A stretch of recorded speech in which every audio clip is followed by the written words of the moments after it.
On revient après, hein. Je vous rappelle, hein, on a une présentation de l'ensemble des groupes, on est à la moitié là, et puis après on vous donne la parole à chacun, à l'un et à l'autre, jusqu'à 17h30 demain soir. Non, je plaisante. Emmanuel Bruget. Oui, bonjour. Bonjour. Bonjour. Alors vous êtes le directeur général de la société Christelle, qu'on connaît bien, secteur fabrication d'articles de cuisson, avec un vrai développement à l'international. Vous avez de grands besoins, vous, en R&D, c'est inscrit déjà dans votre développement de l'entreprise? Alors la R&D chez nous représente 5 à 7% du chiffre d'affaires. On est les plus hauts dans la profession dans ce domaine. Et en même temps, on est un des derniers Gaulois à rester fabricant français. Et il n'y a pas de mystère, si on veut rester fabricant français, il faut qu'on innove. Si on n'innove pas, dans moins de 2 ans, on ne parle plus de nous. Et dans moins de 5 ans, on n'existe plus du tout. Il y a 30 ans en arrière, il y avait une 50aine de fabricants d'articles culinaires en France.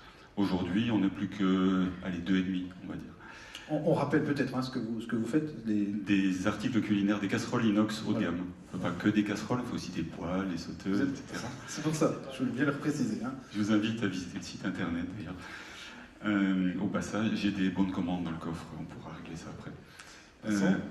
Et donc, en fait, l'innovation, c'est c'est notre raison d'être. Et si aujourd'hui, on ne consacre pas tous les moyens qu'on consacre aujourd'hui à la R&D, c'est clair qu'on est mort dans très peu de temps, soit mort, soit voué à délocaliser. Aujourd'hui, on est obligé d'innover déjà pour avoir sur le marché une longueur d'avance sur la fonctionnalité des produits, et aussi au niveau de la fabrication pour pouvoir garder en France des produits qui sont habituellement délocalisés, fabriqués à des coûts qui sont bien inférieurs dans des produits à bas coût. Ça a été le cas assez récemment, on a créé une anse amovible. Une anse amovible qui est conçue avec 2 pièces et un ressort standard, quand en même temps un de nos confrères a créé une anse amovible qui est constituée de 21 pièces. Mais lui, il peut se le permettre puisqu'elle est fabriquée en Chine. Nous, il faut qu'on trouve les astuces et se casser la tête, déposer les brevets pour pouvoir avoir des coûts de fabrication qui seront le plus faibles possible chez nous pour rester dans les prix du marché. Donc ça passe par triturer le produit dans tous les sens, triturer le process de fabrication dans tous les sens, et triturer aussi l'organisation de l'entreprise dans tous les sens. C'est-à-dire que ce n'est pas que de l'innovation dans le domaine du produit, c'est que vous devez tout réinventer, tout réimaginer à chaque fois.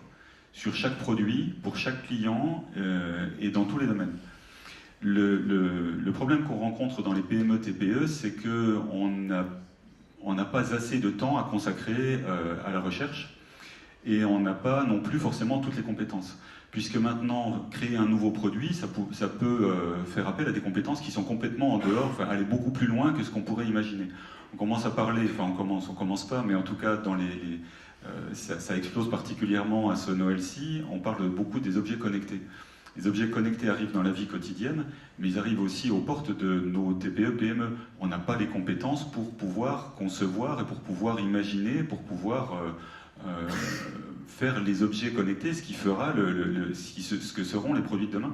Donc c'est pour ça qu'on a besoin, à un moment donné, de rentrer des compétences supplémentaires qui vont nous permettre justement d'avoir la vision extérieure et de nous remuer un peu les méninges, comme l'expliquait Hervé Huillier tout à l'heure, et en même temps de consacrer 100% de son temps, c'est-à-dire 70 heures par semaine à peu près, pour les doctorants qui rentrent dans les TPE et les PME, à la recherche sur les produits de demain. Donc, un produit de demain, c'est dans combien de temps chez vous? Alors c'est très variable. Ça peut être 6 mois et ça peut être 5 ans. Donc en fonction du type de produit, si c'est vraiment une innovation, une évolution dans un produit, ça peut être quelques mois. Mais c'est entre 6 mois et 5 ans en général. Et en fonction de l'importance, on va y mettre plus ou moins de moyens, et en fonction du chiffre d'affaires potentiel, on va y mettre plus ou moins de moyens. Et là où je pense qu'il y a un grand intérêt pour les doctorants de rentrer dans les PME et les TPE, c'est qu'il y a, à mon sens, une grande autonomie sur les moyens à mettre, sur la réalisation du projet de bout en bout. En gros, quand un doctorant, alors je parle pour ce qui se passe chez Christelle, mais quand un doctorant rentre dans une entreprise comme la mienne, en gros, on lui donne le projet, puis on lui dit maintenant, vas-y, bon courage, et puis à chaque fois que tu as besoin de moi, la porte est ouverte, mais si tu peux faire tout seul, c'est encore mieux, quoi. Je pense que, pour revenir sur ce que disait Madame tout à l'heure, il y a une grande méconnaissance du tissu industriel, du tissu de l'entreprise au sein des doctorants.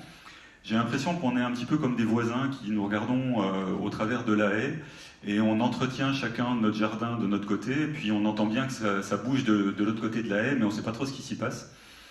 Et je pense qu'aujourd'hui, la courroie de transmission entre les doctorants et les PME, TPE, ce sont les labos. Et je pense qu'il y a un vrai boulot à faire de la part des PME pour se rapprocher des labos, de la part des labos pour faire la même chose vis-à-vis des entreprises, et pour qu'au travers de ça, les doctorants, justement, puissent trouver leur place. Voilà. Ok, merci pour cette intervention. On rappelle, Christiane, combien de personnel, 80 personnes et 10 millions d'euros de chiffre d'affaires. D'accord. Et sur 80 personnes, combien de personnes en R&D ? En fait, c'est assez diffus, c'est-à-dire que j'ai quelques personnes qui ne travaillent que là-dessus, j'ai à peu près 3 personnes qui sont à 100% là-dessus, et j'ai plein d'autres personnes qui travaillent de 75% à quelques heures par mois, quoi. C'est très très variable. Très bien, continuons dès maintenant. Nous allons donner la parole à Karim Louestlati. Voilà, bonjour monsieur. Alors, à deux titres, dirigeant d'EuroCFD, et vous êtes aussi représentant de la CGPME 90, donc CGPME du territoire de Belfort. Je vous écoute. À quel titre allez-vous prendre la parole ? Aux deux, en fait. Je vous en prie. Tout simplement en tant que dirigeant d'EuroCFD et aussi à titre de la CGPME, représentatif justement des PME, du sentiment des PME qu'on peut avoir sur l'implication des docteurs en entreprise et des entreprises vers la recherche. Alors, premier titre, EuroCFD, c'est un bureau d'ingénierie en mécanique des fluides, transfert thermique. On est un peu moins de 20 personnes, 2 millions de chiffres d'affaires, et on travaille pour des grands groupes. Et on a notre propre R&D en interne, puisqu'on embauche, ça doit être 80% de cadres, dont la moitié sont des docteurs. Ça a été fondé par 2 docteurs en 2005, il y a presque 10 ans. Et donc, on est évidemment pourvoyeur d'emploi. Et ce qui nous intéresse, c'est aussi d'avoir justement ces profils de recherche.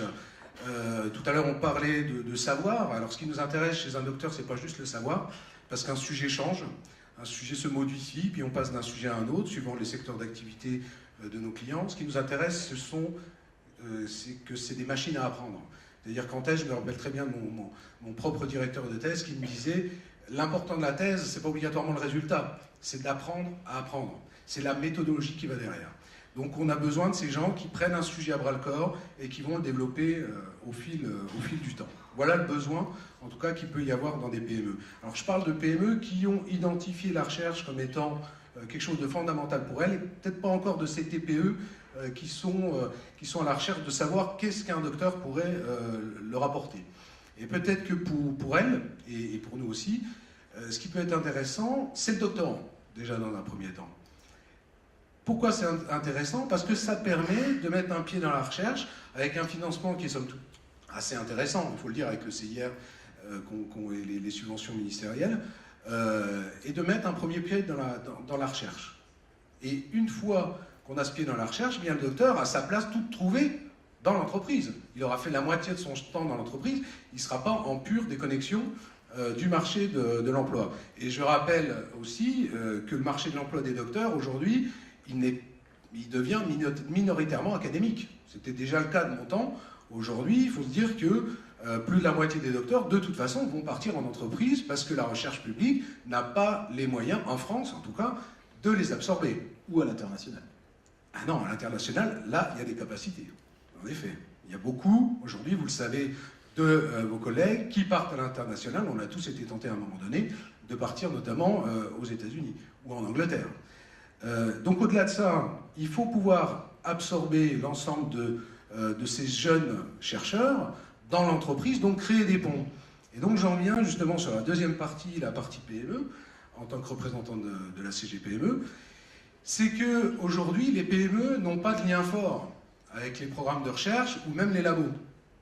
Et ce, pour plusieurs raisons. Ou pas de lien du tout. Ou pas de lien du tout.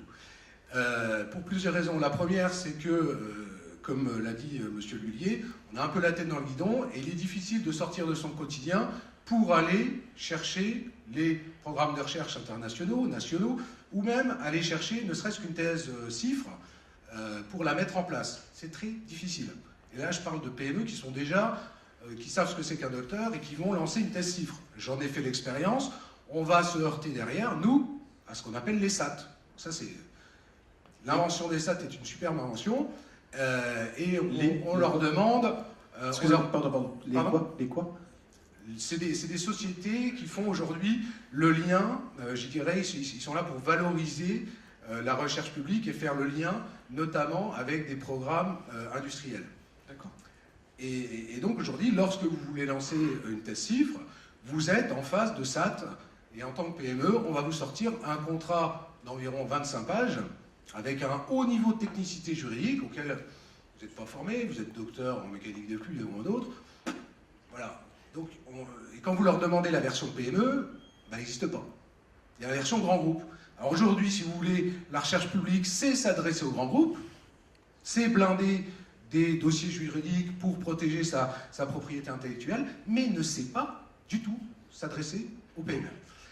Donc j'ai travaillé un peu dans le cadre d'EuroCFD avec une SAT de Strasbourg qui a bien voulu faire l'effort de s'adapter à la PME. Et ce qui serait intéressant, c'est d'avoir la possibilité que la recherche publique s'intéresse un peu plus aux PME et ne les considère pas comme des entreprises. C'est-à-dire que la nébuleuse entreprise, grand groupe, PME, tous à l'intérieur, de toute façon c'est la même chose, ça, c'est pas une réalité. On est deux mondes différents. C'est comme si on comparait les États-Unis et l'Éthiopie et qu'on dit c'est des pays. Et ils ont la même souveraineté, ils ont les mêmes moyens, etc. Pas du tout. Donc si on avait cette possibilité au niveau gouvernemental, au niveau de la recherche publique, de pouvoir adapter, je dirais, les relations vers les PME, on aurait beaucoup plus aujourd'hui, je dirais, de diffusivité entre la recherche fondamentale, la recherche appliquée, et on aurait bien obligatoirement une meilleure insertion des docteurs en entreprise, et même aussi des doctorants, ce qui nous tirerait vers le haut au niveau national. Et en deux mots, le rapport avec CGPME, donc CGPME 90, syndicat professionnel, de patrons, de petits patrons. On vous a entendu il y a de cela une quinzaine de jours maintenant. Est-ce qu'il y a des actions qui sont faites par rapport à ça? Est-ce qu'il y a quelque chose qui est fait vis-à-vis de la CGPME nationale? Au niveau national, non. Aujourd'hui, rien n'a été fait, mais justement, ce serait l'occasion de pouvoir mettre en place des contrats bilatéraux entre la recherche publique, notamment les SAT, et les PME, pour pouvoir monter des modèles de... On ne va pas parler de business model, hein, on va plutôt dire de relations de bienséance entre les PME et la recherche publique. C'est-à-dire que pour moi, aujourd'hui, la recherche publique doit être un appui des PME. C'est plus qu'un partenaire. C'est plus qu'un partenaire. Et doit pouvoir, à un moment donné, renoncer à de la propriété intellectuelle, à des retombées économiques, etc., qu'elle peut trouver au niveau des grands groupes, je dirais. Et c'est ça qu'il nous faudrait. Très bien.